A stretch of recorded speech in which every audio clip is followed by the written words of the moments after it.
സൗജന്യ കായിക പരിശീലനത്തിലൂടെ ശ്രദ്ധ നേടുകയാണ് പയ്യന്നൂർ കാങ്കോൽ ശിവക്ഷേത്ര മൈതാനം. കാങ്കോൽ ഫാസ്റ്റ് അക്കാദമി എന്ന കൂട്ടായ്മയാണ് കൗമാരക്കാർക്കും യുവാക്കൾക്കും കായിക പരിശീലനം നൽകുന്നത്. തികച്ചും മാതൃകാപരമാണ് കാങ്കോൽ ഫാസ്റ്റ് അക്കാദമിയുടെ പ്രവർത്തനം. അതിരാവിലെ മുതൽ യുവാക്കളും കുട്ടികളും മൈതാനത്ത് പരിശീലനത്തിനെത്തും. അതിനു മുൻപേ പരിശീലകരായ കരുണാകരൻ മാസ്റ്ററും അഖിൽദാസും ഗ്രൗണ്ടിലെത്തി കാത്തിരിക്കുന്നുണ്ടാകും. 2015 മുതലാണ് ഫിറ്റ്നസ് അക്കാദമി എന്ന പേരിൽ കാങ്കോലിൽ കായിക പരിശീലന കേന്ദ്രം പ്രവർത്തനം ആരംഭിക്കുന്നത്. 2022 ഇത് ഫാസ്റ്റ് അക്കാദമിയായി. 4 കൂട്ടർക്കാണ് ഫാസ്റ്റ് അക്കാദമിയിൽ നിന്നും കായിക പരിശീലനം നൽകുന്നത്. ജോലിക്ക് അപേക്ഷിച്ച് കായിക പരീക്ഷയ്ക്കായി പരിശീലനം നേടുന്ന വിദ്യാർത്ഥികൾ, 2 വിവിധ കായിക മത്സരങ്ങൾക്കായി പ്രാക്ടീസ് ചെയ്യുന്നവർ, 3 4 വയസ്സ് മുതൽ 12 വയസ്സ് വരെയുള്ള കിഡ്സ് അത്ലറ്റിന് പ്രാക്ടീസ് ചെയ്യുന്ന വിദ്യാർത്ഥികൾ, 4 8 മുതൽ 14 വയസ്സ് വരെയുള്ള കുട്ടികൾക്ക് ഫുട്ബോൾ പരിശീലനം. ഇതിൽ ഫുട്ബോൾ പരിശീലനം ഒഴികെ മറ്റെല്ലാം സൗജന്യമാണ്.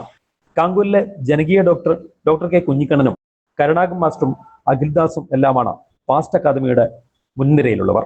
4 വിഭാഗങ്ങളായിട്ടാണ് ഇവിടെ പരിശീലനം നടക്കുന്നത്. 1 ജോലി ആഗ്രഹിച്ചു വരുന്ന യുവതി യുവാക്കൾക്കുള്ള കായികക്ഷമതാ പരിശീലനം, 2 കായിക മത്സരങ്ങളിൽ പങ്കെടുക്കുന്ന അത്ലറ്റുകൾക്ക് വേണ്ടിയുള്ള പരിശീലനം, 3 4 മുതൽ 12 വയസ്സ് വരെയുള്ള ആൺകുട്ടികൾക്കും പെൺകുട്ടികൾക്കും വേണ്ടിയുള്ള വേൾഡ് അത്ലറ്റ് വിഭാവനം ചെയ്ത കിഡ്സ് അത്ലറ്റ് കുട്ടികൾക്കുള്ള പരിശീലനം, കൂടാതെ 8 വയസ്സ് മുതൽ 14 വയസ്സ് വരെയുള്ള ഫുട്ബോൾ പരിശീലനം.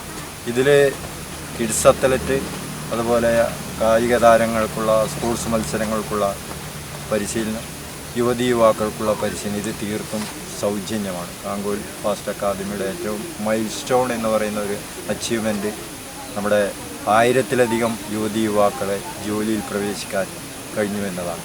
ഇതിൻ്റെ ഈ അക്കാദമിയുടെ പ്രസിഡന്റ് ജനകീയ ഡോക്ടറായിട്ടുള്ള കുഞ്ഞിക്കണ്ണൻ ഡോക്ടർ, അതുപോലെ സെക്രട്ടറി ഞാൻ തന്നെയാണ്. ഇതിൻ്റെ മുഖ്യ പരിശീലനമായിട്ട് അഖിൽദാസാണ് ഇതൊക്കെ കൈകാര്യം ചെയ്യുന്നത്. അപ്പോൾ തീർത്തും വളരെയധികം അഭിമാനകരമായ നേട്ടമാണ്. 1000-ലേറെ യുവതി യുവാക്കളാണ് ഫാസ്റ്റ് അക്കാദമിയിൽ നിന്ന് പരിശീലനം നേടി വിവിധ തൊഴിൽ മേഖലകളിൽ എത്തിയിട്ടുള്ളത്. ഇത് തന്നെയാണ് ഫാസ്റ്റ് അക്കാദമിയുടെ ഏറ്റവും വലിയ നേട്ടവും. News bureau, Payyanur.